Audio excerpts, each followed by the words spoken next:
Welcome back, guys. In this week's video, we're going to be talking about the third shot drop, specifically on the forehand side.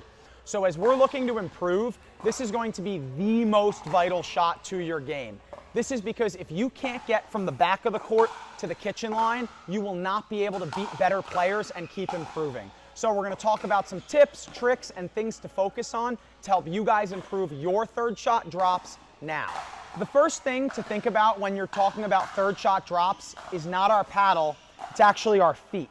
So the reason a lot of people get into trouble is we're very stagnant with our feet. If I let the ball come to me and I just hit the shot from here, you'll have to learn a lot of different shots. And what I mean by that is if the ball's over here, I'll hit it like this. And if the ball's over here, I'll hit it like that or like this. So what ends up happening is a lot of beginners and 3-0, 3-5, even some 4-0 players that I've worked with end up learning 20 different third shot drops. By using our feet, we can just learn one. We'll make sure to get in a good position and hit every third shot from the same spot. This simplifies our thirds a ton. What is that positioning? For me, I think the simplest thing for us to do is talk about a semi-closed stance. Sometimes it's hard to always get all the way closed, but we don't want to be completely open where we're pushing. By getting into a semi-closed, so turning a little bit, it's a nice hybrid. Very easy to find this positioning, whether the ball's over here or over here. We don't have too much trouble getting into that stance. So we want to hit every ball at our left foot in a semi-closed stance. This is the third shot that we're going to be focused on today. If you're enjoying the video so far, please don't forget to hit the subscribe button below. The next thing I've gotten a lot of questions on is grips. So some people hit their thirds out of continental, other people are hitting them more out of like an Eastern or semi-Western grip. We're not going to focus too much on that today because it's not super important. What I will talk about today is there is just a couple little differences. So if you're hitting the shot in more of like an Eastern or semi-Western grip, which we're going to cover in another video, the differences there, you're just going to have to make sure that you get that paddle head down and take the ball in front. In that continental grip, you're not going to be able to get the paddle head down as much, but it's going to be more of a push and less of a roll. So that's going to be the difference between those two. And if we're ever slicing our drop, we're always going to be in that continental grip. That's going to allow us to get the paddle face open, get underneath the ball, and get the ball down into the kitchen. First, the slice drop. As you can see when I'm hitting these, I'm getting in that semi-closed stance and I'm following through with my paddle. This is to get the ball to the target.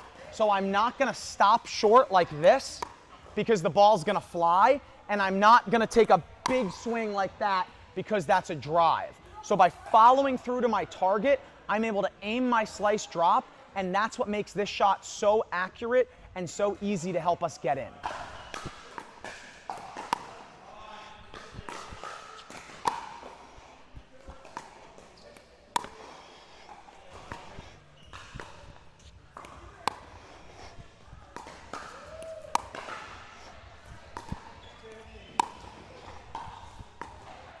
Why not always use the slice drop? As you can see, it's pretty easy to hit, very consistent, because there are times we want a more aggressive drop.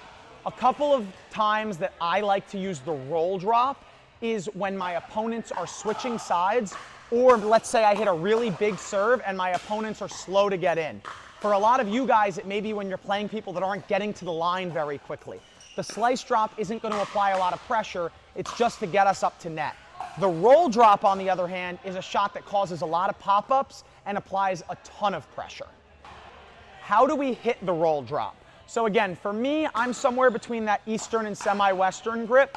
So the focus is going to be getting the paddle head down, swinging up to my target. What I'm not going to do, take a huge backswing like a drive or snap like this. Again, it's going to be drop the paddle head, push through to my target. The spin comes because I take my paddle to my target. That's what creates the spin. I don't have to do anything crazy. That's the biggest mistake I see from beginners, intermediate players, is they go like this and they try to force the spin and the ball just goes everywhere. The spin is created from going to our target.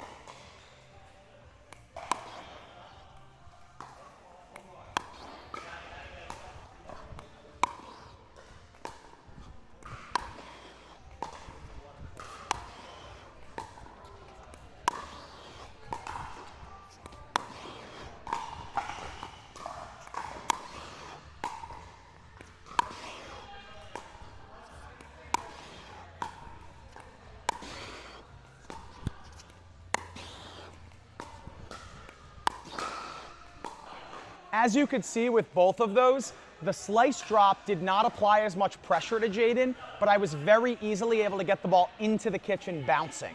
So whenever I'm struggling with the roll, I go to the slice. On the flip side, the roll was a little less consistent. Some of the balls were a little bit deeper or maybe a little bit higher, but they're way more aggressive. Jaden was having to short hop the ball. It was pushing him around a little bit. So again, if I'm feeling good, or especially when people are switching, I love the roll drop.